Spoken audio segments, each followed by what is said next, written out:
what we realize now through sciences like epigenetics is that our frequency is our emotions. So we know that if we're, feeling good and we're grateful and everything just seems to go right. But when we're in those lower frequency emotions, like we're feeling frustrated or helpless, then everything is going wrong. And really what we want to do is think what the big picture is. We're going to be running towards a life that really is filled with happiness and joy and fulfillment and meaning.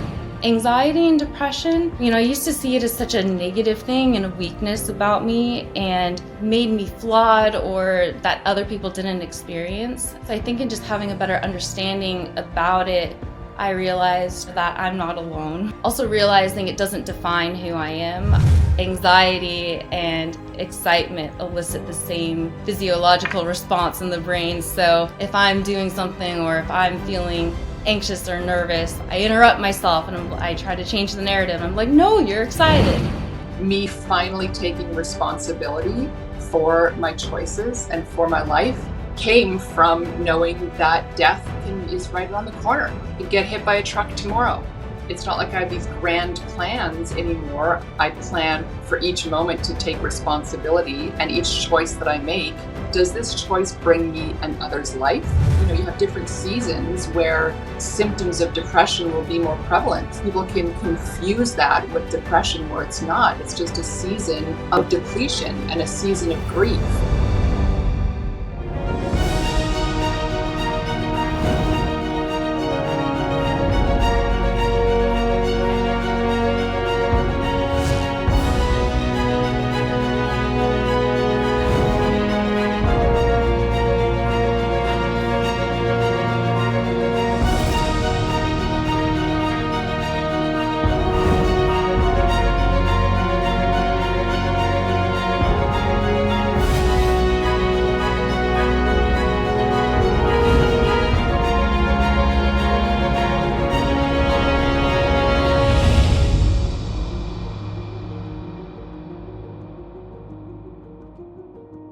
Welcome to our new series, Anxiety and Depression.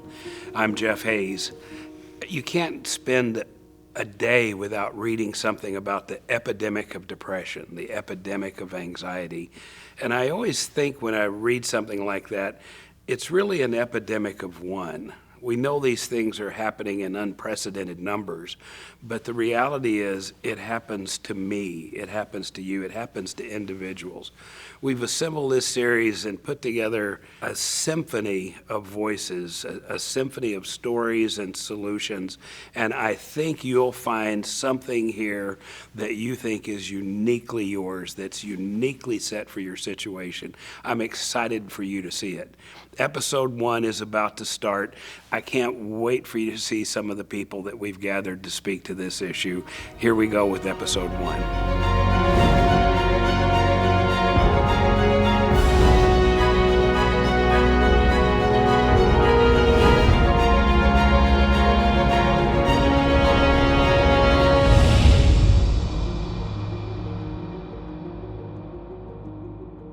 Natalie Ledwell has a fascinating story. You'll enjoy her accent. She's a delightful woman who's doing so much in the world. I'm excited for you to get to meet my friend Natalie Ledwell. Here she is. Natalie, it is so good to have you here. Thanks for being here. My pleasure. Always great chatting with you, Jeff. For people that don't know you, tell me a little bit about who you are and what it is that you do. Yes. So I am the co-founder of Mind Movies, which is a personal development company. So we help people to, identify what they want in their life, how to get into a happy place, and how to create that life through goal setting, visualizing, taking action so they can create the life that they want. So I'm guessing that when you were growing up, going to school, that wasn't the life course that you plotted out when you were 14 years old. What got you to being here? A serendipitous set of accidents, of course, like all good things in life. I actually grew up in a family of 8 kids, so I'm from a very large country family in Australia. And when I was old enough, I was out of my country town. I moved to the city. And from a very young age, I was an entrepreneur. So I actually started managing fitness clubs when I was 21 years old, and then met my husband when I was 25 years old. And then we had a whole string of different businesses, from nightclubs to coffee houses to, property development, a whole bunch of different things. And I remember having a moment where I was so frustrated, and I'm looking at my bank accounts and I'm looking at my bills and going, how am I doing all this work? And we were running 4 businesses at that time and not actually getting anywhere financially. This doesn't make any sense to me. I'm missing some piece of information here. And then I watched a little movie called The Secret, which talked about the law of attraction. And not long after I saw that, I'm like, this is the missing piece. A friend approached us with this idea of creating these little movies, little slideshows that were like vision boards with affirmations and photos and music to help people or help us get very clear about what we wanted our life to look like and be able to see it in a little movie format. And so, he came to us not long after that and said, let's set up a website, which was interesting because my ex-husband and I, who's now my ex-husband, Glenn and I, Glenn couldn't turn on a computer. I hadn't even heard of YouTube. We knew nothing about the internet. But in that time, we were able to launch a website. It's now 15 years later, and we've reached 10 million people around the world. Wow. And really helping to help people live a life that they love and that's fulfilling and meaningful. And then we're also, working in schools now as well. So it's been quite the adventure. It's amazing to me the number of people I meet that when somebody talks about visualization, they say, I can't really visualize. And I'm such a visual personality. I have trouble not visualizing, and Right. so. But I run into that over and over, and I've often thought that what you guys created is perfect for helping people get a concrete image of what they want. Well, it's actually the reason they were created in the first place, because I had a problem visualizing. I found it really difficult in my mind to see what a future looked like, especially if it's a future that I hadn't experienced yet. Like outrageous wealth and, living overseas and a whole bunch of different things. And so, that tool really helped me to be able to do that. But now I've even taken it like an extra step. And when I visualize now, it's not like I see myself as a character in a movie like I used to see.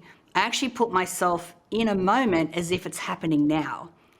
So, when I was attracting my partner, one of the scenes that I would go to all the time to kind of feel and see what it was like to already be in love and to have that relationship is I'd see myself on a beach. So I could feel the deck chair underneath my body, and I could feel the warmth of the sun on my skin, and I could smell the ocean, and I could hear the waves crashing. And I'm holding this person's hand, and I can feel the warmth of their hand in my hand. And I'm feeling all this love and contentment in that moment. And when I met my partner, it was only like a month and a half later that I was actually on the beach. We're up in Monterey, and I was actually experiencing that moment that I had seen and played out in my mind so many times. It was amazing.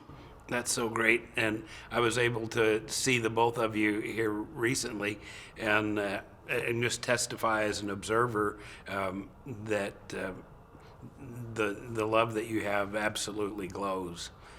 So Yeah, thank you. let's talk about, for people that are suffering from depression and anxiety, even as you were talking about imagining a future, one of the penalties of depression is your future, it almost disappears for a lot of people, and the past becomes the focus. And then I thought with anxiety, they're really good at picturing a future, but our minds run away with us in anxiety and take us into futures that we don't want to see.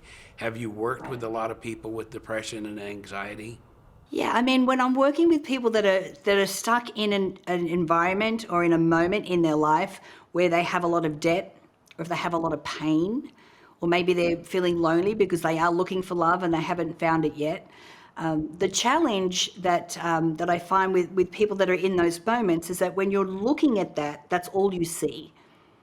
If you're anxious, normally we're anxious because we're concerned about a future event or a future moment that may not possibly happen. Depression is obviously a different thing as well. But the thing is, what I do is I work with people to, rather than looking at the pain and the debt and so forth, I get them just to look over here and go, oh, okay, well, what are some other possibilities here? And do things that consciously help to shift their emotions and shift their mood out of, what I call a lower frequency of, emotion. I know that all of our emotions have a certain frequency attached to it. And, misery likes company. So the more that we're feeling these lower frequency emotions, the more of those are coming in. But if we can just shift just a little bit and go, okay, well, what is it that I have in my life that I am grateful for? And sometimes it could be a struggle. I know with people I have worked with, when they do that for the first few times, it's like, well, I have a roof over my head, so I should be grateful for that. And it kind of, they shift from I should be grateful for this to no, I am grateful for this. And then once they start to see the things that they have in their life that are a blessing, the more of that they see, the more of that they're focusing on. And it helps to shift them out of these lower frequency emotions up into, gratitude and appreciation and different, higher frequency emotions. So I want you to talk a little bit more about the frequency of emotions. And do you mean this literally, that they have a literal frequency, or is it metaphoric? And how can somebody move from one to the other, and should they? Yeah. I mean, I don't like to say emotions are positive or negative, or good or bad, because they all serve a purpose. We know that if we're feeling sad, then, it's telling us something. If we're feeling anxious or depressed, it's also telling us something. It's giving us a message that we want to look at and go, well, why am I feeling this? And let me go a little bit deeper on here and figure out what this is. And so for me, I get people to create a list of anything that makes them feel good. And it could be anything. It could be eating ice cream. It could be listening to their favorite song. It could be meditation or breath work. It could be walking out in nature. It could be, anything that makes them feel good, so that when they're in a moment where they're, not feeling great, and go, okay, I need to shift my emotions here. I need to shift into something different. They can look at their list and go, okay, yeah, I've got time to do this one right now. I've got time to go for a walk, so they can get out and it helps to shift their mood. Now, I may not necessarily get them from depression into, joy. That's a very big leap, but it definitely gets them to feel better. And if you can move up in little increments, then you'll eventually get up into those higher frequency emotions. So David Hawkins wrote a book back in the 90s called Power versus Force. And he was able to measure the frequency of all of our different emotions. Now, when we're talking about something like the law of attraction, where we know that everything's made up of energy, that is all resonating at a different frequency, and if we want to attract the things that we want into our life, then we want to be resonating at a similar frequency to that, so then it gets attracted back to us in this infinite, quantum field that we live in. And so what we realize now through sciences like epigenetics is that our frequency is our emotions. So we know that if we're, feeling good and we're grateful and, we're feeling happy and going through our day, everything just seems to go right. We seem to be in flow. But when we're in those lower frequency emotions, like we're feeling frustrated or helpless or whatever that, then everything is going wrong. It's like we have to walk through our day wearing concrete boots. So, understanding or recognizing the emotional state that you're in, and going, okay, well, am I happy to stay here, or do I want to shift that? And how can I do that? So either through some kind of physical activity, like I said, making that list and making sure that you've got something that's going to shift you, even if it's shifting the needle just a little bit to get you into a higher frequency emotion. So on a personal level, how important is this in your life? This visualization, this, creating the future that you want, and you personally, is this a daily practice? Where does this fit for you? It's kind of who I am. I was at dinner the other night with my partner and a college friend of his and his wife, And they made a comment like, you're so positive. I'm like, well, I'd hope I am. This is what I do for a living.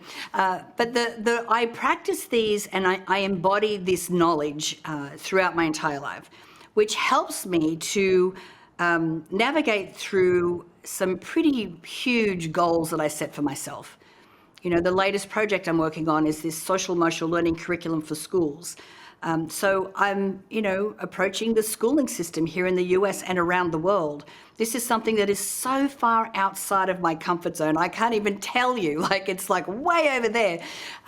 But when I understand how this works, I understand these practices, and I can sit every day in the visualization of me walking into a classroom and having all the kids screaming and laughing and coming up, and I can feel them pulling on my clothes, and I'm talking to the teacher and they have tears about how much, the lessons and what they've learnt and taught the children has made such a massive difference in their lives.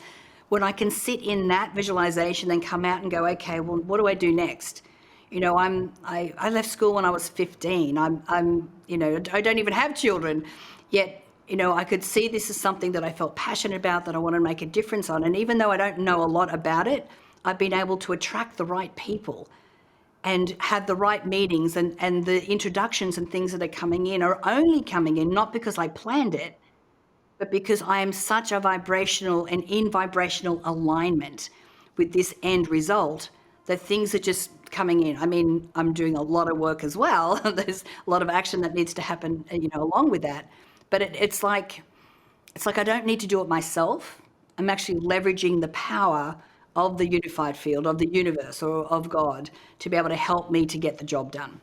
Your comments are packed with so much information. I hope people are hearing between the lines, because it's not just what you say, but it is the mindset that generates those thoughts. Briefly you mentioned, I don't have to know how to do it. I just need to know the people that know how to do it, find the people that know how to do it. And so many times when we're in a depressed state, we start limiting ourselves. And when you talk about shifting just a little bit, we limit ourselves on what our resources are to what we can see right in front of us, and forget that the world is packed full of people that would love to achieve the same goal that we secretly dream of. Absolutely. Well, one example of that is that I was in a series of yours called The Millionaire Within Her, and a woman saw that interview, and I had spoken about the children's project. She reached out to me, and she's been working with us now for the last 4 months. She's a global strategist. She's an ex-teacher. She's super passionate about this. So she's been that missing piece that I needed, because I was stuck at that moment. But, how she came in was just randomly through, a different interview that I did. So these are the kind of serendipitous things that can fall into place when you understand, how energy works and how the universe works. And even when we're manifesting something, step one for me that I teach people is that we need to be in our happy place first. We need to be in these higher frequencies, because if we sit down and go, okay, I want to better my life, I want to improve what I have here. If we're still in those low frequency emotions, at best, we might be able to see ourselves out of our current situation, but we don't see, we don't set big audacious goals, because there is no way that we believe that will happen. So, we only look at what something that's easy, something that's just going to get us out of our current situation. And really what we want to do is think what the big picture is, and then we're going to run straight past that first little goal. We're going to be, running towards a life that really is, filled with happiness and joy and fulfillment and meaning. Yeah, I used to have a mentor that said being happy is the most polite thing you can do. And it actually is polite to everyone around you just to be happy. But more than that, happiness is so attractive. It attracts, and I'm sure everybody has a friend or two that when they walk in the room, everybody in the room feels better for some reason. And I think that's the frequency that you're talking about. So certainly even choosing who you associate with Is this person lifting me to a higher frequency, or is this person pulling me down to an old familiar and unhealthy frequency for me to stay at? Well, at the end of my marriage, because my husband and I broke up about 9 years ago now, but I remember thinking, it's your fault that I'm not happy. You're doing this to me. You're the one that's making me unhappy. And once our marriage was over, I'm like, ooh, I don't have my scapegoat anymore. Maybe it's me. And it was a big lesson in going, I have to be responsible for my own happiness. So when I met my new partner, that was on our first date, that was one of the big things that came up in our conversations about how much we realized that we're responsible for our own happiness. And that I don't need you to make me happy. Happiness really does come from within. And it sounds like a cliche, but it truly is true. And then when two people are whole and coming into a relationship where they're both responsible for their own happiness, what you get to create is this third entity, this relationship that, truly is, amazing and beautiful. But it's not just romantic relationships, it's all of our relationships. When we can show up in a higher frequency and we're coming from this place of happiness and from, feeling great about ourselves, then that does permeate and influence the other people in our relationships as well. If you were to assemble a toolkit for someone, like we get advice like you need to learn, you need to love yourself more, and that's true for every human being on this planet, no matter how much they love themselves. We could all love ourselves more, but few people give us the recipe. Okay, how do I do that? Is it, looking in the mirror saying, I love you, Jeff, or, how do I really do that? And the same thing, this happiness comes from the inside. What are some tools that people can use to excavate the happiness they have in them and bring it out? Well, I think if you're in a place where you are consistently feeling low or consistently, not happy or not loving yourself. In my 30s, I had a whole decade of where I would just mentally beat myself up because I was starting to put on weight. I wasn't happy with my image. I started comparing myself to other people, and then just honestly just feeling really bad about myself. But I was in these mental loops, and if you're watching this right now, you may be able to identify with this, but it was exhausting how much I beat myself up mentally throughout all of my 30s. And it wasn't until I kind of sat down and went, all right, where is this coming from? I was always an athletic kid. I know that a lot of our programming comes from when originates from when we're children. And so I'm like, I never had any problem with my weight then. Like, I don't understand this. And I remember going home and visiting my parents, and my mum was talking about, a school friend of mine that she'd seen the other day. She goes, oh, I saw Melissa the other day. She goes, she's put on a bit of weight. I'm like, there it is. So I realized that my mum, and it wasn't like it was malicious or anything, but that was just one of her values and how she, viewed other people. I'm like, oh, now I get it. So when I understand that these feelings and these thoughts aren't really even coming from me, they're coming from, my environment, my programming when I was a child, I can go, great.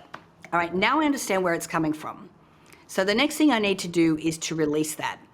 So when I can identify all of the different thoughts that are connected to that feeling of, not worthy, not feeling good enough, not feeling pretty enough, not feeling thin enough, and I can write those thoughts down and I have them on paper and I can look at it and go, okay, these thoughts, I'm not thinking these thoughts anymore. These things are keeping me in a mental prison. I have to choose what I'm going to replace those thoughts with. Because once I'm aware of them, I'll be able to catch myself. But unless I have already pre-organized or pre-thought about what I'm going to replace those thoughts with, then I'll just go back into that default. So then I write out a little list of all the thoughts I'm going to replacing that with. Like, I'm beautiful, I'm gorgeous, I'm worthy. I love myself. And so when I catch myself, I go, cancel, cancel, cancel. Only love exists here. And then I change into the thought and then I just continue with the new thought that I want to think. So that little technique really helps me to stop and go, no, I'm already chosen not to think these thoughts anymore. And this is what I'm going to replace it with. I went for years doing cancel, cancel, cancel. But I love the addition to it of only love exists here, because you do have to plant something in its place. So any other advice you would have for someone that is struggling with depression or anxiety, and anything that could cause them to feel better, move in a happier direction? Yeah, I think what I've been noticing is that, especially with this pandemic, the whole world was thrown into the unknown. We didn't know what was happening with the virus. We didn't know what was happening with our jobs, with our life. Everything was put on hold. When in the unknown can be a very uncomfortable place for a lot of people, which does cause a lot of anxiety. Actually, I think it's the number one challenge that the world is facing right now. So when you can get comfortable with the unknown, when you go, you know what, I don't know what's coming, but I know that the universe has my back. I can influence the outcomes that I have in my life. And if I can operate from a place where I'm feeling good about myself, and I'm feeling like I'm worthy, and I'm feeling happy, and I'm doing these little things during the day, then whatever comes along, I'll be able to handle it. And I think that's, really like a huge tool that a lot of us can use right now, because anxiety really is worrying about what could happen, but probably won't happen. But if we can go, it doesn't matter what happens, it's okay, I've got this, universe has got my back, we're going to be able to get through this, then that helps to really minimize a lot of that anxiety. That's a beautiful way to walk through the world. And when I talked earlier about we all have friends that can walk in a room and lift people up, you're one of those people. So I thank you for the light that you bring into the world and everything you do. Thank you, Jeff. Always a pleasure chatting with you, my friend. Once again, it's another delightful person in the series delivering really practical and usable advice. I hope you enjoyed Natalie Ledwell.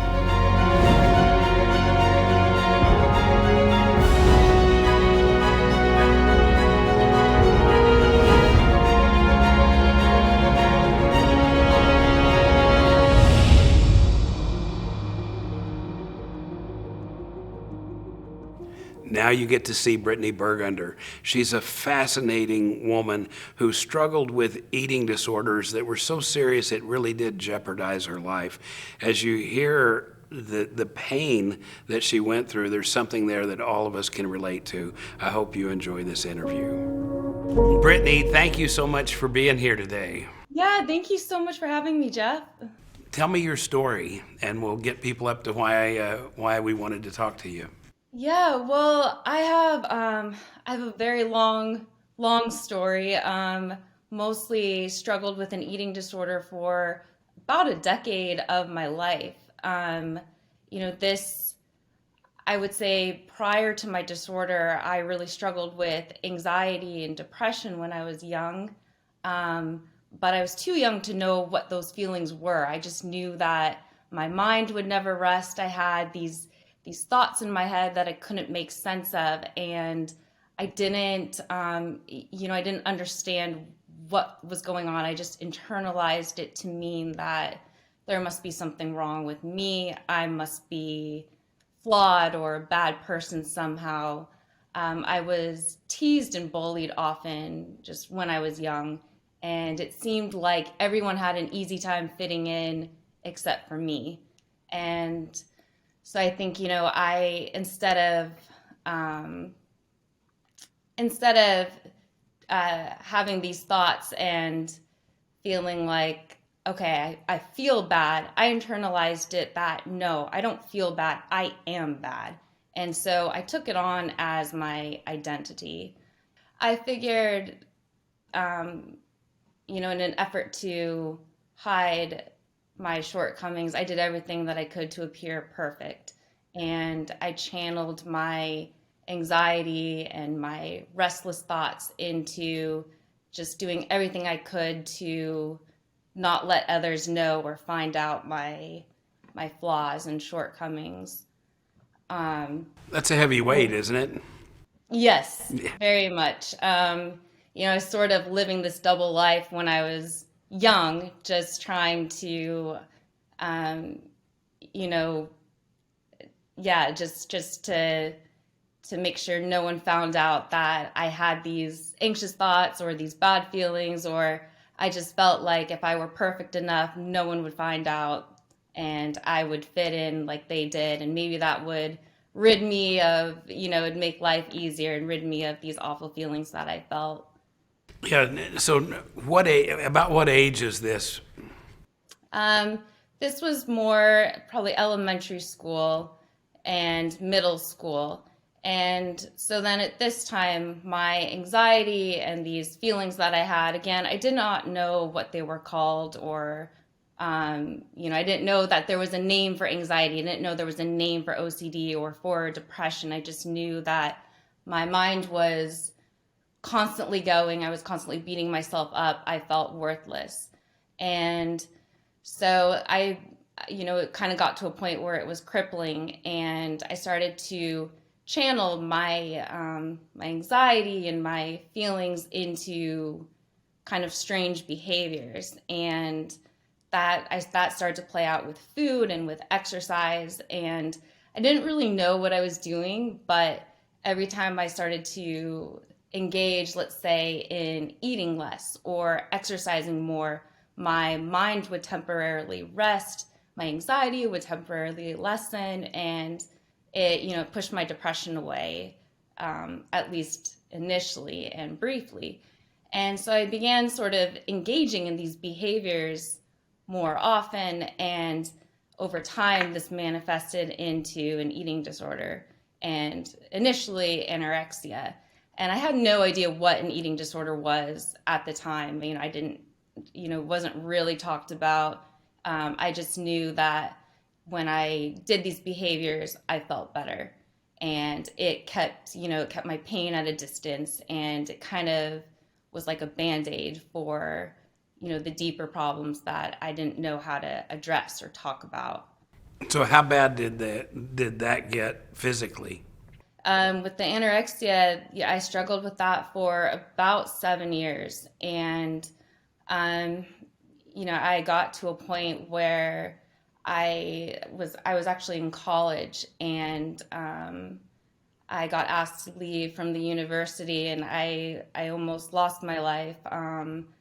I was 56 pounds at that time, so I was not expected to live. My parents were having to plan my funeral, and I think the most interesting thing for me, looking back now in hindsight, is I absolutely was oblivious to the severity of it. I did not, I didn't really grasp that I was in danger, or that I was skinny, or that I even had a problem at that point. I was still very much in denial. And I think that's really just a important thing with eating disorders, is that it's never about weight. And I could lose all the weight in the world and it would never be enough, because it was about keeping my anxiety and keeping my depression and keeping those thoughts far enough away. And so I had to keep escalating the eating disorder behaviors in order to keep receiving that same sort of initial numbing effect. So, I could lose all the weight in the world, but it was never going to fully cure or fix my underlying problems. So we're deep in the maze with you. How in the world did you get out of this? Well, it continued a little bit longer. So after anorexia, my eating disorder actually morphed into binge eating disorder. And I gained 165 pounds in about a year and a half. So I went to one extreme to the other. I went to 56 pounds to 221 pounds. And I struggled with that for a little while. And again, it was sort of the same thing where I was trying to self-medicate my anxiety and my depression with food, with my eating disorder, with these other behaviors to distract me from my, what I didn't want to face, my pain and stuff. But again, that was only sort of a Band-Aid. It wasn't really going to fix anything. So I struggled with binge eating disorder for a while, and then it changed one last time to bulimia. And again, throughout my struggle with my eating disorder, my appearance sometimes changed, and that was only a result of my behavior sometimes changing. However, no matter what form, my eating disorder was always driven by the same underlying issues, which was anxiety, depression, feelings of worthlessness. And so, yeah, it really, even though I sometimes looked different physically, they were all coming from the same root issues. So were you in therapy during this 10-year period? I was on and off. I was also, my parents were, especially when I was younger, very, very proactive in trying to get me good help. And so I did also go to certain inpatient programs, outpatient programs, specialized eating disorder programs. And did it just not break through the barrier? Yeah, not for a long time.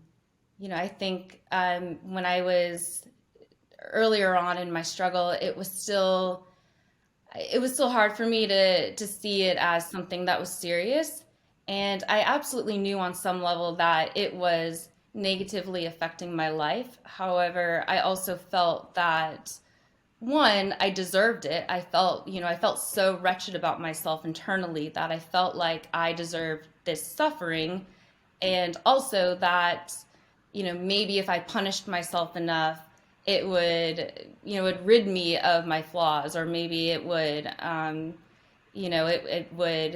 I deserved it somehow. But really, it was just a way to self-medicate and to cope. And as much as I knew it was not a good thing in my life, it kind of became the only way I knew how to survive. As I listened to you, I made some decisions when I was 11 years old that directed my life without my awareness for 50 years thereafter. 50 years that these decisions just remained intact and unexamined, and I'm just looking at this this bright face in front of me right now and picturing you as a little girl making these decisions that just extended to direct your life. So now we're 10 years in. How did you get out of this? Yeah, I finally got to a point where I think, I realized I wanted to live more than staying stuck where I was. I really had to kind of hit a rock bottom in my mind. Because I had hit all these rock bottoms physically and I kept surviving. And it was more getting to a place where I had to really sit with myself and come to terms that, I do want a better life for myself. And I'm scared, I'm terrified. I don't know what it's going to feel like without my eating disorder. I don't know what it's going to feel like, trying these new things. But it finally got to the point where I felt like that was worth giving it a shot, because I was so, I would say, more miserable, sort of in this half living state where I kind of just felt like I was existing. And that, to me, it finally pushed me to a point where I realized, okay, I need to, and I want to make the choice for myself to see if life could be better. And so I had a very good therapist and I had a good dietitian, and I committed to working with them, and I committed to trying to trust them and to slowly change little things in my life. And that was a process. Recovery is really just the beginning. You want to think that you just make a decision to recover, and then you wave a magic wand and it's all gone. Your anxiety's gone, your depression's gone, you're normal. And it just doesn't go like that at all. It's just a little, one tiny step at a time, but over time it saved my life, and it absolutely changed my life for the better. From this point, I'm assuming because of your awareness of it now, that you learn to either live with or minimize depression and anxiety in your life. What did you learn that enabled you to do that? I think one of the biggest things is just how I relate to anxiety and depression. I used to see it as such a negative thing and a weakness about me, and something that made me flawed or that other people didn't experience. And so I think in just having a better understanding about it, I realized, well, for sure that I'm not alone. We all experienced anxiety, depression, and negative thoughts. But then also realizing it doesn't define who I am. I can have bad thoughts or anxious feelings, and it doesn't mean it's not a reflection of who I am. It doesn't mean I'm worthless just because I feel worthless. And I think, really I see it now as something that's a strength of mine. I feel like I'm a more sensitive individual, and I feel that in my healing and learning about just all the different parts of myself, I feel like I'm now better able to channel those feelings and emotions into helpful pursuits, and just to be a more resourceful individual. I think it's really made me just a stronger overall individual. So do you have any daily practices or weekly practices that you do that you've replaced? I mean, you were obviously self-medicating with food and exercise, and that self-soothing is really an important skill. It's not really the best way to go about it, but learning self-soothing skills it's required. Exactly. Yeah, and that was difficult at first, sort of to find things that could replace my old ways to cope and to self-soothe. And so that was kind of finding little things at a time that I could try. And now, I love to write. I love to journal. I love to get out in nature, spend time with my dog. But it's finding little things, or even if it's a song that puts you in the right mood, or something you say to yourself. Really, self-talk is so powerful. One thing, or at least a little trick I like to remind myself, anxiety and excitement elicit the same physiological response in the brain. So if I'm doing something, or if I'm feeling anxious or nervous, I interrupt myself, and I try to change the narrative. I'm like, no, you're excited.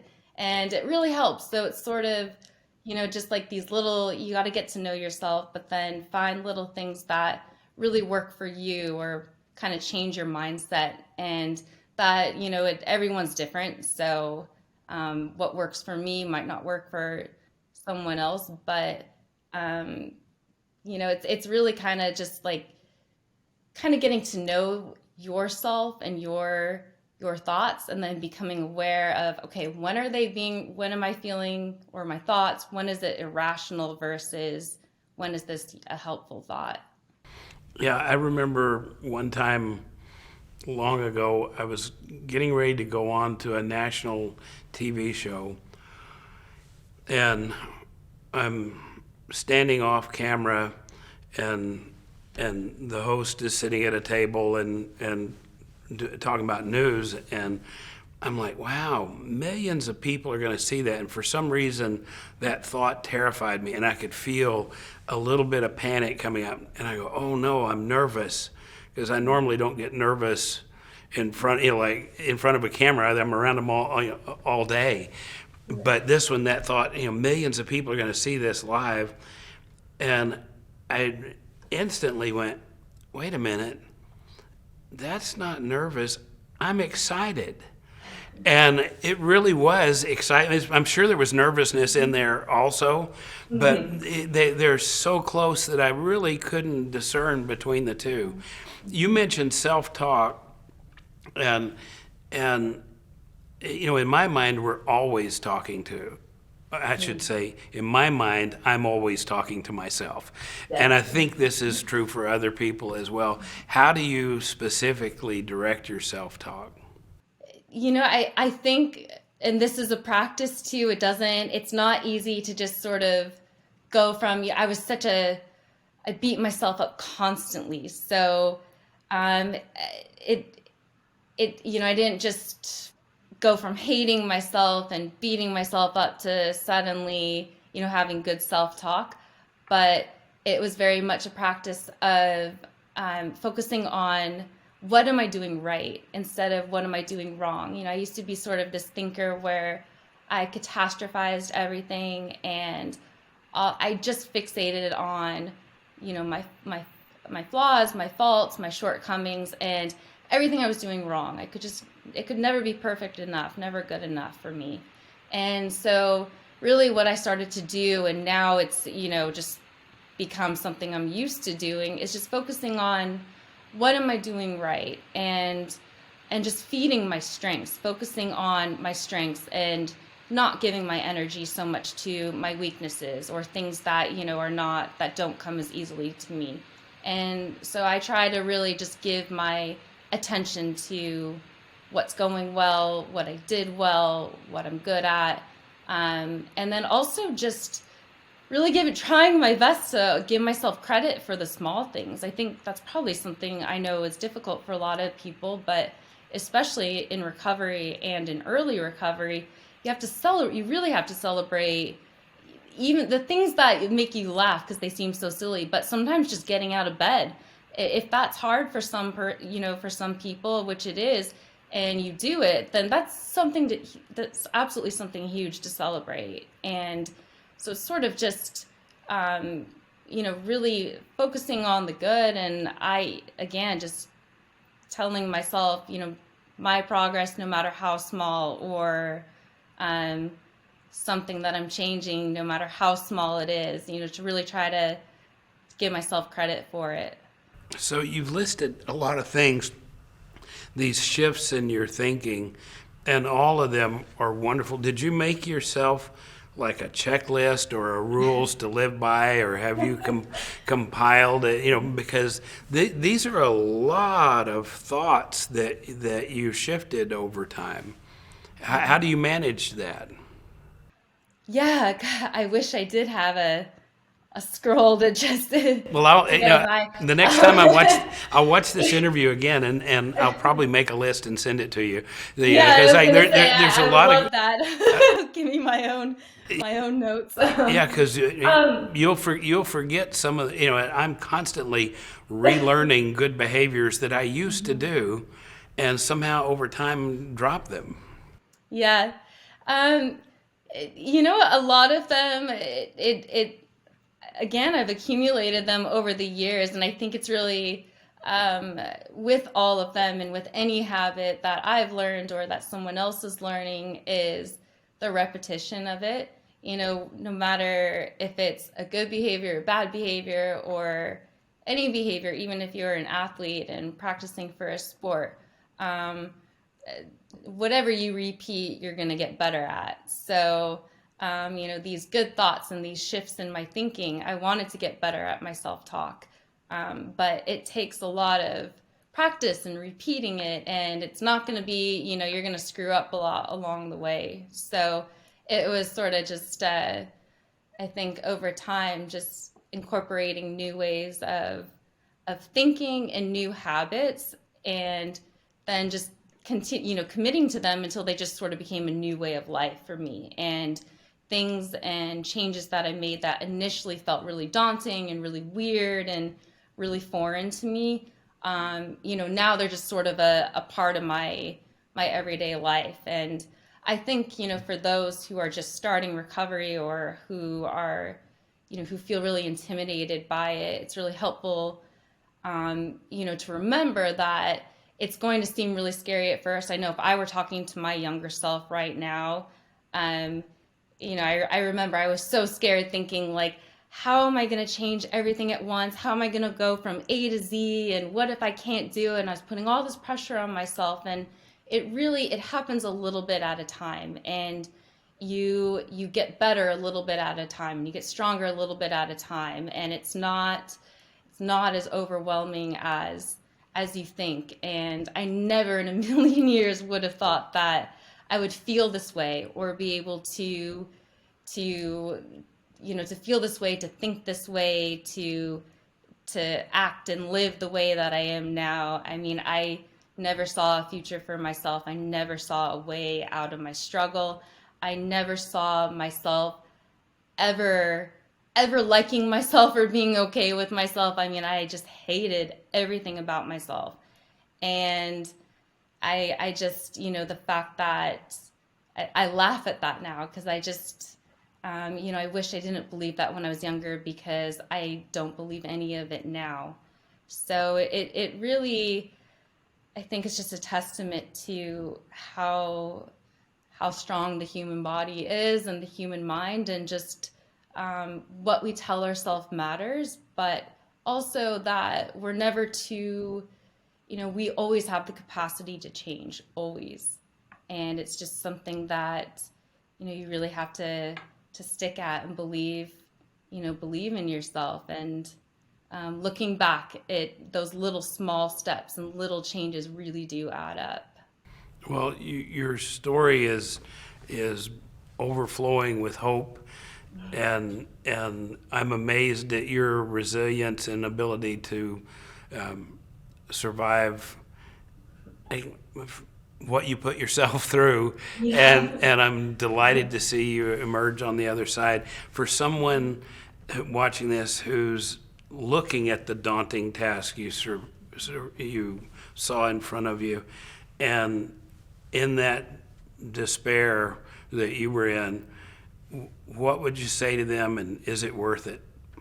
Oh gosh, it's a million times worth it. And I know that's it's in one ear out the other. Yeah, it's hard to believe when you're in it, and when you feel so scared, and you can't see the finish line.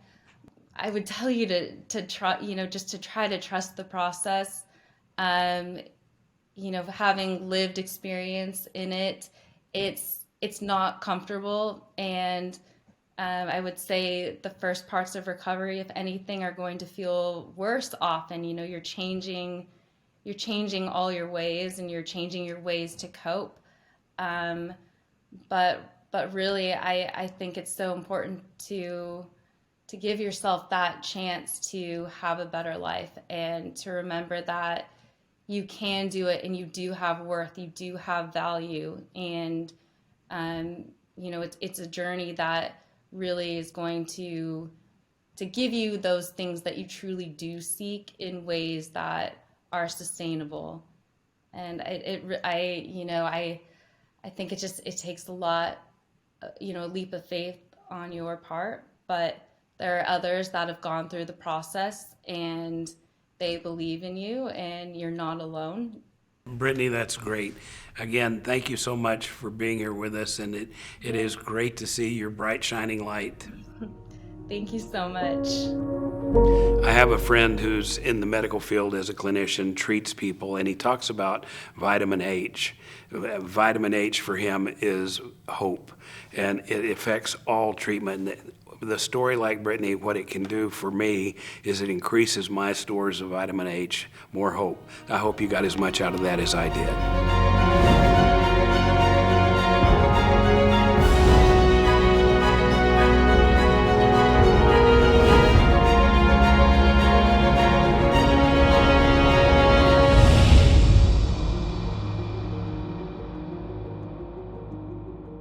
Some of these interviews are astounding personal stories of despair and then triumph, and the road that people take back is always fascinating with me. Up next is Angie Fletcher. This is an interview that Kat Merritt did with her. You'll see she's a fascinating woman. She was a model and really had a hard road and an amazing recovery. I'm excited for you to see this. Angie, thank you so much for joining us. It's my pleasure. It's going to be really fun. There's so much going on that I want to talk about, and so much that you've been through that it's such a huge help for other people and where you've ended up. So let's go back to the beginning. Let's start with who is Angie? How did this whole journey start for you? Oh my goodness, that's so funny, right? Who is Angie? So we have a couple of days now to go through this because Angie is so much, and yeah, there's so many things, but who I was created who I am and who I'm becoming. So I was a little girl whose dad died when she was young, who was very depressed and very depleted, and not knowing that was even a thing.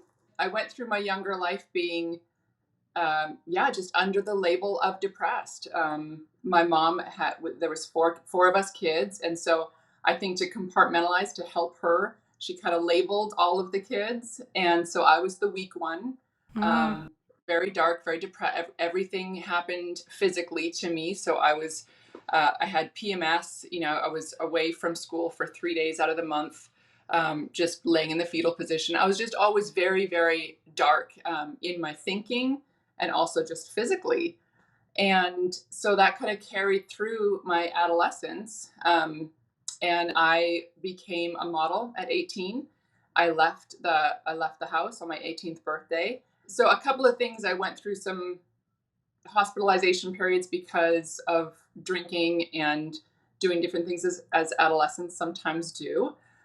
Just experimenting, but more like on the darker side of things quite often. But I left the house at 18, became a model when modeling was still a thing, not like nowadays. But modeling was like an actual career, and went to Germany and, started my whole kind of young adult life. At 19, I got married and moved to New York.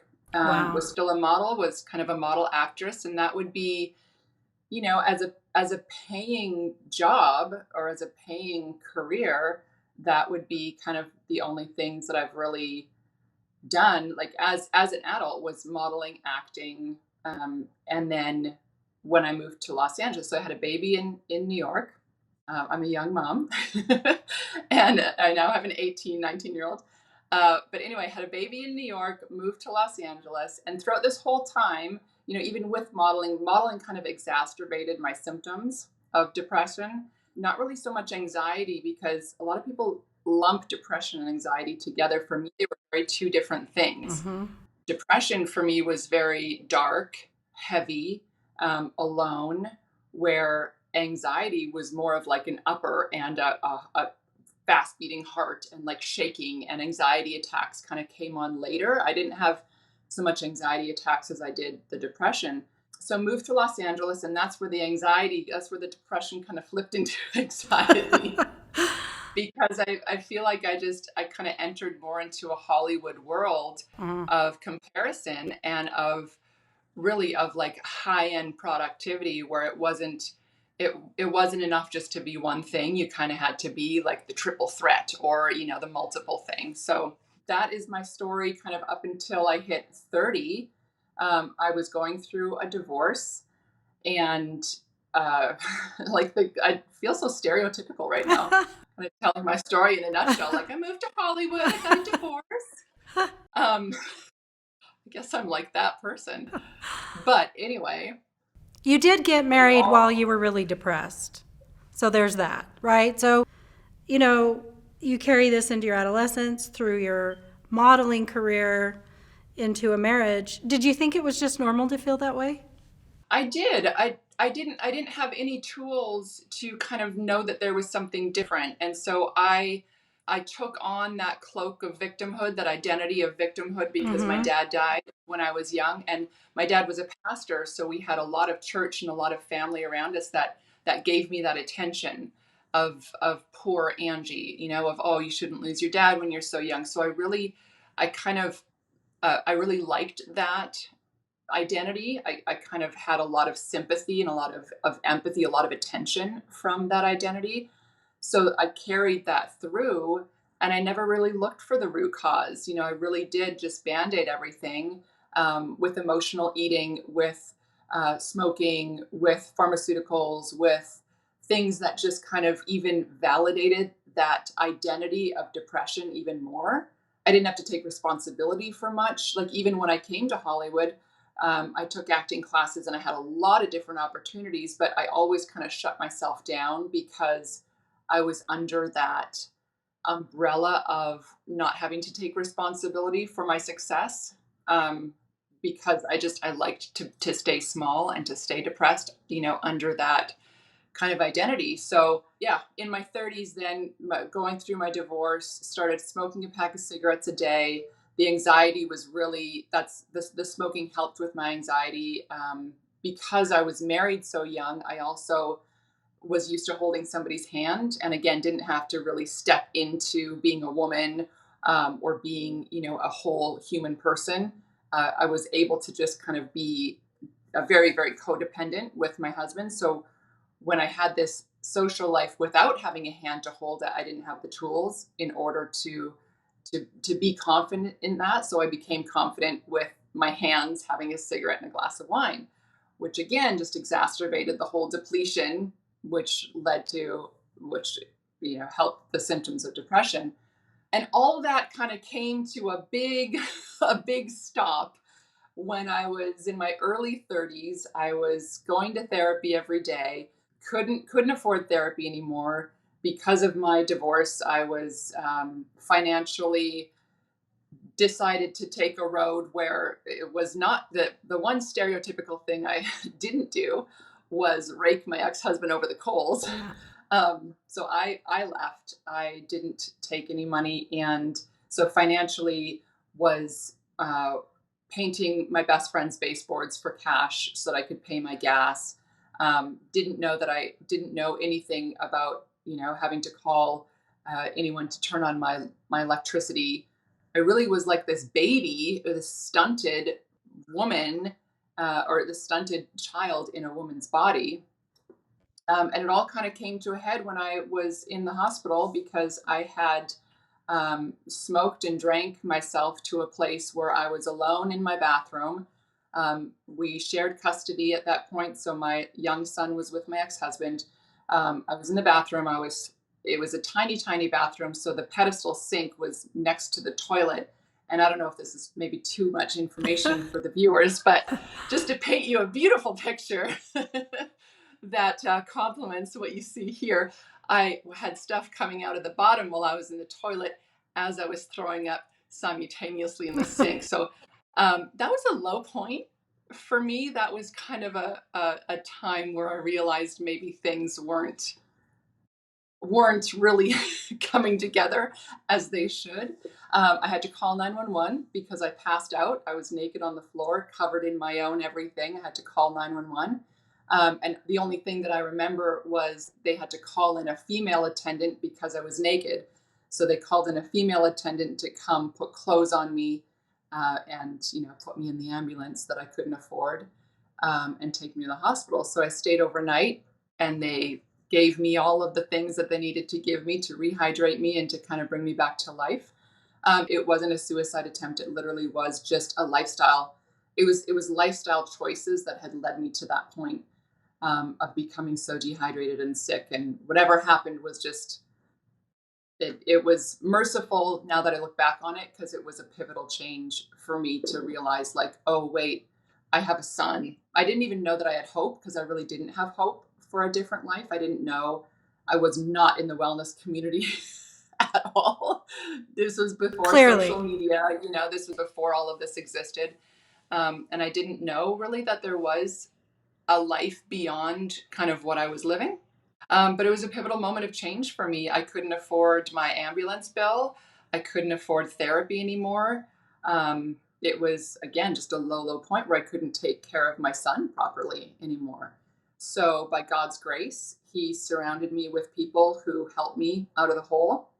And I had one friend who took the cigarette out of my hand and put me on a bike. And we started doing night rides, because I couldn't be on my bike during the day because it was too bright and too positive. And I was like a weird vampire, like a depressed vampire. So he knew that and kind of took me out on bike rides at night. And then I had other friends who were in the triathlon world. And because I couldn't afford therapy anymore, I literally got a hand-me-down bike from them, started riding my bike, and that was my therapy. So everything that I had learned from a educator type place, I then put into experience and into practice, and really, used my physical body to do it instead of just my mind. And I spent then years on a bike. So all throughout my 30s, I was doing triathlon, and my triathlon saved my life. It really took that mind body connection and connected it to where everything that I was dealing with in my brain, all the negativity, all of the thoughts, I really had to train those thoughts while simultaneously training my body. So while quitting smoking, I don't know anyone who really quit smoking on their couch, on the same couch that they started smoking in. So I had to do like a real complete lifestyle change. I had to change my car. I had to change my apartment. Literally had to change my car that I was driving in because of the connection of getting into my car, dropping off my kid at school, and just being so excited to roll down the window and smoke my cigarette. So I had to like rewire that physically to make the mental change. And I mean, I'm giving you like the full book version. I'm sure you're. Now, did you know you were making this change, or was it sort of more under the surface? I wouldn't say I was cognitive of the change with an end point. I was just really desperately living in the moment. There was no, again, like I said, there was no goal, there was no list, there was no like big overviewing end point of becoming this healthy and strong person. I didn't have the energy for that. I just had the energy for what I was going to do that day and how I was going to get through that day. And just doing those things daily, I grew stronger. I was able to focus more. I was able to learn more. And then with the learning came unlearning. So it was like, 2 steps forward, 1 step back.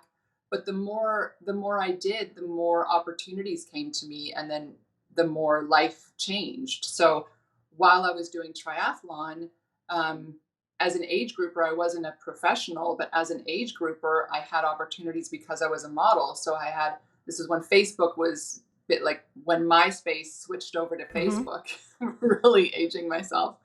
So I was able to use a Facebook platform to be sponsored. So essentially to be a model, for different companies for triathlon. So I was able to then start making money again as a model through triathlon, which opened up more opportunities for me to then speak or to have one-on-one connections with people or to help people go even to where I was then, which is a fraction of where I am now health-wise, mentally and physically.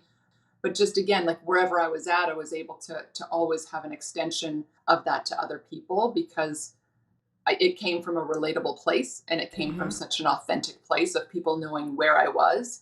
To then, I had to make a big shift because a lot of the people that I was in a social circle, the saying that you can't heal in the same environment that made you sick. So I did have like a little 3-year kind of a pause. Or not a pause, but a 3-year shift in my friendship circle, in my social circle, even in my family. As I was going through a divorce, I didn't speak to my mom for 3 years, which again just created a separation of me becoming who I am, separate from who people thought that I always was, So it was just always kind of a creating, but not ever having an endpoint, not knowing what I wanted to be or who I wanted to be. It just was like a head down, knowing out of desperation what I had to do for that day. So literally a day at a time. So it's really difficult for me sitting here looking at you, picturing you, this dark, depressed person, really into your adulthood and your adult life, because you are such a bright light. As you moved out of your childhood where you got all this sympathy, the kid whose dad died, and you were modeling, did people understand you were depressed, or did they treat you differently? Did they know your story? Did that start shifting for you at all? No, it's so funny that you say that because I know that when people hear my story now, like if they're the people that knew me from church or from camp or from that time, they would completely disagree. And it wasn't that I was faking it, but my depression was probably 90% in my head, and the symptoms were in my body, but they came out with they had different names. So again, my period, right? So I had cramps, and I was able to just cover that for like that week out of the month, and certain things, anniversaries or certain things, like I don't know, I was able to. I never felt like I was faking it, but I also wasn't this kid, wearing like a black trench coat and goth makeup and like just suit. Not that all those, but you know what I mean? I certainly didn't wear like this heavy cloak of depression. I was singing in the choir. I was very musical. I was in drama. I was very outgoing as a kid, even into my adolescence. I was very outgoing, but it was all in my head. I had this soundtrack in my head that everything was dark, and like I would listen to Radiohead and I would listen to all this music that again just validated my dramatic side. And my dramatic side was always dark, melancholy, just, that kind of a thing. So no, I didn't look like a depressed person. And even now, my habitual or mental go-to or whatever you scientifically can call it nowadays, I'm not this bright, shiny penny. Like, it's funny because my first husband and now my second husband both are the most positive people that you could ever meet. Like, it's like they don't have a negative bone in their body. They are innately positive. Like, if they have a thought, the first thought will be positive. And then they will work more positivity on that thought. Whereas for me, still in my mid 40s, after all the work that I've done, when I'm at my weakest, so within my cycle, when I know that I'm at my weakest, I know exactly where I'm at in my cycle because I know that my first thought is negative, and I have to really put a lot of effort into not focusing on that negative energy and on that negative thought, and create a positive, which is not even like a sunshine and rainbows, but it's a grateful thought, and focusing on that grateful thought. But it doesn't come naturally to me. That's interesting. Rather than shifting from negative and saying that's negative, I need to go positive, that key thing you said, which is switch it to a grateful thought. I think that's different than positive.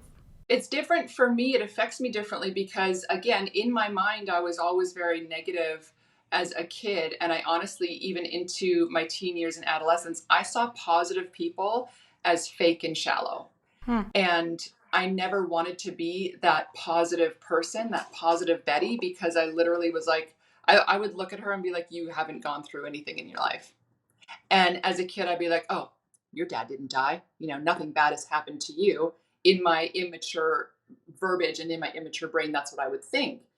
And even now, I've had experience now where I know people who are very, very positive and very light and very amazing energy. It's because they've gone through all the negative and they have gone through so much. And it's not, oh, I'm just going to think a happy thought. It's like, no, the negative thought for me, again, when I think about my cycle and I think that thought, it takes me back to saying, okay, why am I thinking that thought? And where am I? Where am I in this cycle? Where am I in my season? What does that thought mean? And I'm able to step away from it and have that thought serve me instead of it controlling me. So when did that start? My mom died 6 years ago. So I got remarried. In my 30s, I got remarried to a man that I knew 25 years ago. Just an amazing story, the love of my life. We kind of came full circle, and I got married. My mom died a year later. And then my season of intense learning and intense growth was through the death of my mother. I got pregnant right away. So it was a full circle of death and life. And then 5 months later, got pregnant again. So had 2 babies back to back right after my mom died. And then there was this global pandemic that happened as well. So it was very inner, very secluded work, that very intense work that had taken place in that season, in these last 5 years of my life. And I didn't learn a lot of lessons through my dad's death at the time because I was so young and I didn't have any tools. But after my mom died, I had gained a lot of tools through her death because I was with her all the way up until she died. Her last breath, I was there at her bedside, and it was such a spiritual out of body experience that allowed me to like tangibly know that I am not flesh and bone, and there's so much more to this life, and things don't control me. I can take control over it. And that came through experience and then through practice. So, me finally taking responsibility for my choices and for my life came from knowing that death is right around the corner. Like death is just it. I could get hit by a truck tomorrow. It's not like I have these grand plans anymore. I plan for each moment to take responsibility, and each choice that I make is a choice of, does this choice bring me an other's life, or is it a choice of death? Is it a choice, like, does it bring me down or does it bring me up? And those choices become habits, and those habits then become a lifestyle and become who I am now. And it's all just on like based, really rooted in death in like a weird way. Well, you came face to face with that reality, right? And a new perception of what's really going on in your life. That makes sense to me. So you talk about you'd gained a lot of tools. Are these tools you're talking about, are they all circumstantial? They came in your life, like with your mom and going through stuff? Or were there things that you learned along the way, specific tools you could share? So someone that's watching this that's like, well, I want some tools. I haven't been through this transformation yet. Where do they look? What do they do? Well, I'm writing a book on it. It'll be out in 2047. Look out for it. It's going to be really exciting. No, I get asked that a lot. And I think it's very different for everyone. I think it's very, just like how environmentally everybody's different, genetically everybody's different, but environment and choices are really more important than your genetics. But I think I really see it as like a whole. A depression is a whole, and to get out of that depression, or out of like just those symptoms constantly sucking you down, you need a ladder, and you need to have these tools to help you get out of that hole. There could be another hole down the road, but you've already built that ladder. So, you have different seasons where symptoms of depression will be more prevalent. So my mom dying was a big season of grief, and people can confuse that with depression or a pandemic or something, or you get really sick. People can confuse that with depression, where it's not. It's just a season of depletion and a season of grief. And grief is depleting. And so those steps of those ladders will look different for everybody for what you need. So depletion, mineral wise, vitamin wise, mobility wise, someone who is really chronically ill and in bed is going to have different rungs of that ladder than someone who's 20 years old and fit and and they're mobile and they're able to get on a bike at night. So my ladder will look different than other people's, but very general ladder rungs would be looking at what is depleting you. So looking again at mineral depletion.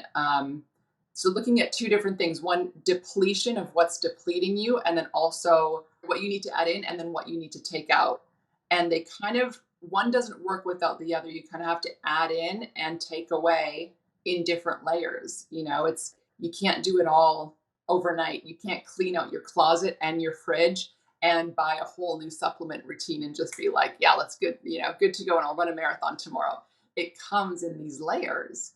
And that's what's so beautiful about being on a health journey, is you can't just do one thing if you're 30 years old and you've had 30 years of toxins and environmental behavior, learning things and physical things, like you have to take the next 30 years to be able to layer and delayer those things as well. So for me, if I come into a season where I'm just like completely depleted or depressed, I'll do a checklist of where am I in my cycle as a woman. I think that's key. Where am I in my cycle? Because everything goes like very ancestral of where you're at, right? So for me, if my cycle is off, then I know that somewhere along the line I'm depleted. Whether it's, I hate throwing out things because that's not for me to do. I'm not a doctor. But I will look at my hydration. I will look at how much sunshine have I had? How much movement have I had? So just even meaning like exercise or walking outside, or like how much have I moved my body? How stagnant have I been? Again, nutrition, everything from a nutritional profile. So fat, carbohydrates, everything within that profile that my body needs, that my brain needs to function, right? How much sleep have I got? What's the quality of sleep that I have? What is affecting that quality of sleep? So there's some seasons that you really can't be at your best. When you have a newborn at home, postpartum depression, I love speaking on because I love changing the narrative around it. And this bounce back thing for women who feel like, oh, they shouldn't be depressed. Well, postpartum depression for me is postpartum depletion. I think we've lost the art of mothering the mother. And I think that the demands on a mother, on a woman in this day and age are astronomically absurd. And so postpartum depression it's an absolute real thing, because it's an impossible thing nowadays to raise a child on your own, and you have 6 weeks for your body to get back, and then now you're sitting at a computer like hooked up to this breast pump, because you should still breast is best, but you're like at your computer answering emails, like hooked up to this breast pump, and you can't even take care of your child, never mind getting enough magnesium and enough broth and enough everything inside of you to keep you alive, never mind your baby. We've lost the art of community and the art of taking care of each other, and the art of slowing down, and the art of nutrition, and the art of sunshine, and the art of just being where that's enough, instead of like go and the next best thing. And now the algorithm's changing, so now you have to change this, and it used to be this and now it's this, and it's just like this absolute crazy fatigue that everyone's feeling. And you don't have enough time to actually go to the root of what's going on. So when I talk about the ladders and depletion and addition, like you want to look at root causes. So for me, I had to not only look at what am I depleted in, but what is depleting me. So going down, like this isn't level 1 ladder stuff. This isn't like take the cigarette out of your hand and then the next day you're doing a parasite cleanse. Like this is like step by step. It was a 10-year period for me to go from smoking a pack of cigarettes a day to doing a coffee enema. But the coffee enema changed my life because it was dealing with a root cause of addressing the toxic liver that I had. So again, the rungs are going to look different for everybody, but one of the rungs includes coffee enemas. Another of the rungs includes a parasite cleanse. Another rung includes addressing EMFs and what that radiation is doing to your cells. Because we don't live in a world of diet and exercise anymore. That's not going to be, it's not like there's no fix-it tool. There's no fix-it pill. It really is a lifestyle change, and almost an impossible lifestyle change without a lot of hard work to diminish the effects of the toxins that are now however many hundreds of thousands of man-made chemicals there are now, because the list grows every single day,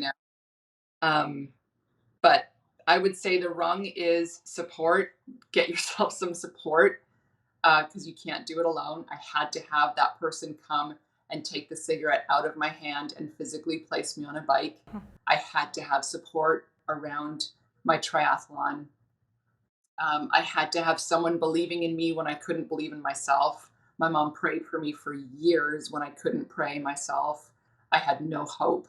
So having people that have hope surrounding you when you don't, having someone meant that you are being mentored by on a top rung, and then you mentoring someone underneath you. So volunteering or helping, always having like that system in place of having something to live for and someone to help live as well. Or I guess that's the other way around, having something to live for, and you know what I mean? Mm-hmm. So just very, you can't do it alone. The latter is because someone else has been there and they can help you. But looking at that everything's connected. One thing isn't going to change your life. It will connect you to something else that will take another layer of you realizing what was going on, because emotionally you'll realize something 10 years down the road that you didn't know affected you, but it was that pivotal point of, oh my God, that's when I started doing this, or that's when I was thinking this. So then you have to go back to that 10-year place, deal with that, which will then bring up a lot of other things. Because for me, I was dealing with my dad's death at 11. I was still dealing with it when I was 40. I just didn't know what it was called, but I was dealing with that grief. And then that was when I was able to deal with that, I was able to go to a deeper place of healing. Yeah, I think what you've done for us that's really important is you've given us a little something to grab onto. If I'm thinking a negative thought, I switch to a grateful thought, right? Get someone around us that helps us take one step forward, right? Mm-hmm. And that key question, what is depleting me, right? Mm-hmm. And how do I help fix that depletion? I think mentally, physically, emotionally, spiritually, nutritionally, right? And so for someone who's in depression, your message is kind of hard to hear. And here's why. Because we just want it to go away, right? When you're depressed, you just want it to go away. But your message is very perfect in that it doesn't ever just go away. You have to start taking these steps. And so the message that there's layers, there's rungs, and you just start in one place, I think is very, very helpful. Well, that's where the getting help comes from, right? So I'm not preaching at anyone. I'm giving you my story of what helped me, because I was depressed. I was depressed for 30 years. Now I don't call it, I'm in depression, because depression isn't a thing. It's not something that you can catch. It's not something that just like has control of you. Symptoms do feel like they have control of you, but they really don't. It's just you addressing the symptoms. So if you need help, like for me, I now have an Instagram page and a community that sees me as very holistic and very, on a different level than what I was before. And they would think that I would never say to take a pharmaceutical drug. Whereas, if you talk to me one-on-one, I would say if that's a stepping stone for you, because it was for me, it was a stepping stone for me. Unfortunately, taking that drug caused suicidal tendencies and caused more symptoms, because you can read it on the side effects are suicidal tendencies and depression. Depression is a symptom or a side effect of an antidepressant, which is pretty wild. But if you do need that to somehow give yourself that help, that step up, but realize that is just a Band-Aid. It is just something, it is a crutch, but we need crutches sometimes. So don't feel bad about thinking that you're not over here where you should be, where you're doing this, because once you know better, you do better. So it's like one step at a time. This what you see here, or what you see on my Instagram page, or what you see wherever, that's a 40-year span. I'm speaking from 40 years of experience. Well, 43, but I'm speaking from that experience where it's not about comparison. It's about, or competition. It's having somebody help you so that then you can help yourself, and then you can help somebody else. Because it's very, very, very difficult. I know very few people who get off the couch by themselves. It's just, we weren't built for that. We weren't built to be Lone Ranger. Happiness is real when shared. Health is real when shared. It takes community. It takes a tribe. It takes someone who's been there and now they're in a different season that can help you and not judge you, but help you be in a different season. Wow. Like my husband now, he's always been very health conscious, extremely health conscious. When I was having an anxiety attack, when him and I first came back together, he was going out for runs. He was in triathlon in the best shape of his life. I was having an anxiety attack, and he went out to the drugstore and bought me a pack of cigarettes because he knew that what would help me the most in that moment, this wasn't, in the last 5 years, this was 10 years ago, but he knew that having that physical cigarette and having that breath, that meditative breath in and then breath out, almost like that heartbeat of just being able to follow a cadence, that smoker's like cadence that you have. He knew that would help calm me down more than anything. He didn't give me a salad. He didn't give me like chlorophyll drops, even though that would have helped me more. But he knew in that moment that that's what I needed to get me through that moment, to get me stronger, to be somewhere else. So I hope that helps.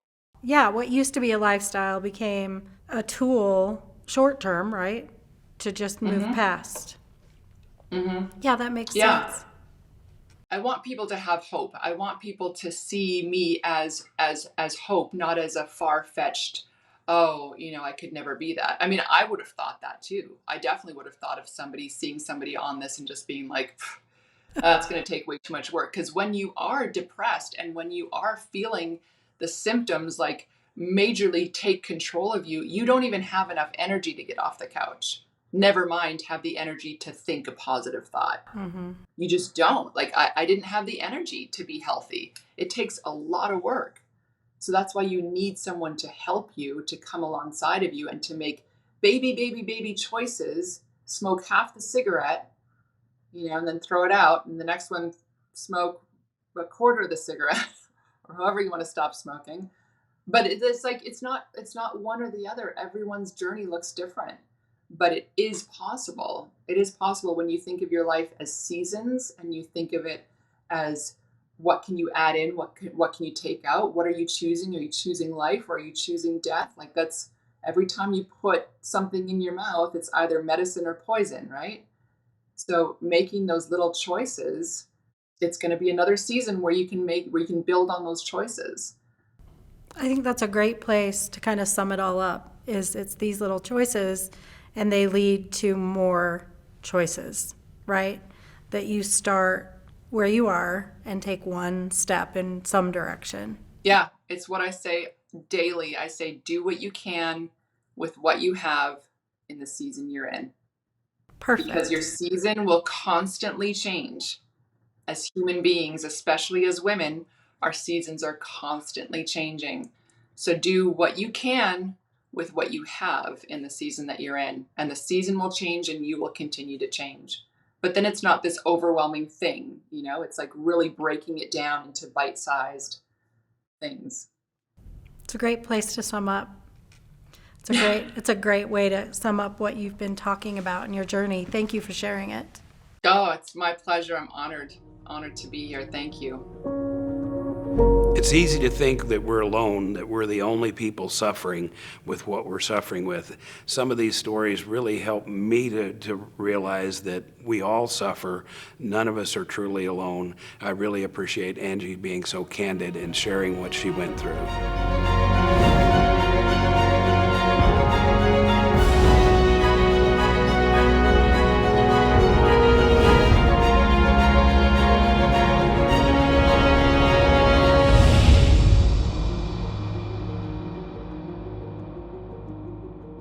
So there it is. Episode 1 is done. I hope you absolutely loved it. I hope you found a source for knowledge, for hope, for wanting to continue watching the rest of this series, because tomorrow is episode 2. I know what's coming up and you're going to be delighted. I look forward to seeing you on episode 2. If you get a chance, think of someone who would be benefited by seeing this series, and please share it with them. That's the way this message grows, and we love the way that you guys help us get it out there. Thank you.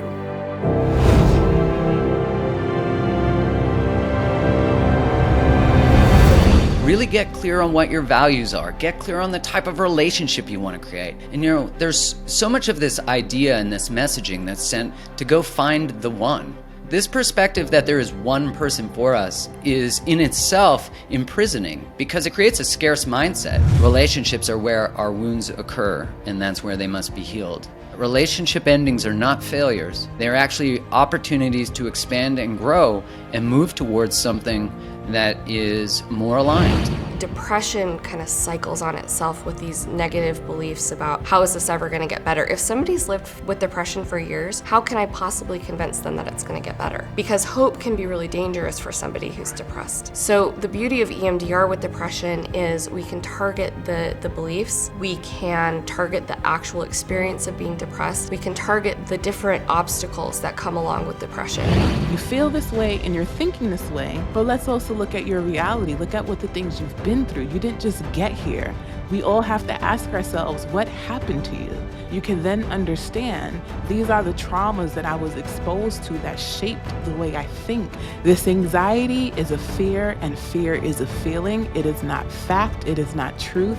I can manage this fear because it is all a feeling that's not permanent, and there are tools and resources around me that can really help me regulate.